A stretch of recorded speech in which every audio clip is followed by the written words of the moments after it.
మేము 2 lakh rupee ఎకర్లాగా కొన్నాం కొల్లూరులో. కొల్లూరు అంటే ఇక్కడ మన తెల్లాపూర్ అవతల ఉంటుంది కొల్లూరు.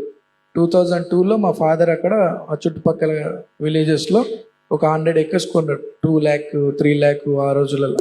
ఈరోజు 30 crores వాల్యూ. మినిమం ఎక్కడ పోయినా 10 నుండి 15 కోట్లు ఎకర వాల్యూ ఉంటుంది. రియల్ ఎస్టేట్ ఉన్న వాళ్ళకి తెలుస్తుంది. అంటే ఏదైనా సరే పిల్లల గురించి ఆలోచన చేసి యూ ఇన్వెస్ట్ ఆన్ ల్యాండ్స్. ఇప్పుడు నెక్స్ట్ RRR ఉంది, ORR టు RRR సంపాదించుకునే దాంట్లో ఒక 50% పిల్లల గురించి ల్యాండ్ కొని పెట్టుకోండి. రేపు ఫ్యూచర్ ఎట్లుంటుందో తెలియదు కదా. మనం అంటే కింద మీద పడి ఏదో తనలాడి చేస్తాం. జనరేషన్ నెక్స్ట్ ఎట్లుంటుందో తెలియదు మనకి. వాళ్ళకి సమాజం అర్థమై, మీ కష్టం అర్థమై పిల్లలు కొద్దిగా లైన్లో వస్తారు.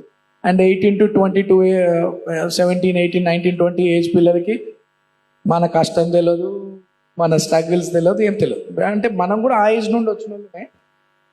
సో ఆ ఏజ్ దాటిన తర్వాత మీరు కష్టపడుతున్నటువంటి ఫీల్డ్ మీద పిల్లల్ని ఇమ్మీడియట్గా ట్రావెల్ చేయించండి. అదే ఫీల్డ్లో మీ లెగసీని వాళ్ళు క్యారీ చేస్తారు. వాళ్ళకి తెలియలేదు, నాలెడ్జ్ లేకపోతే ఇబ్బంది అవుతుంది.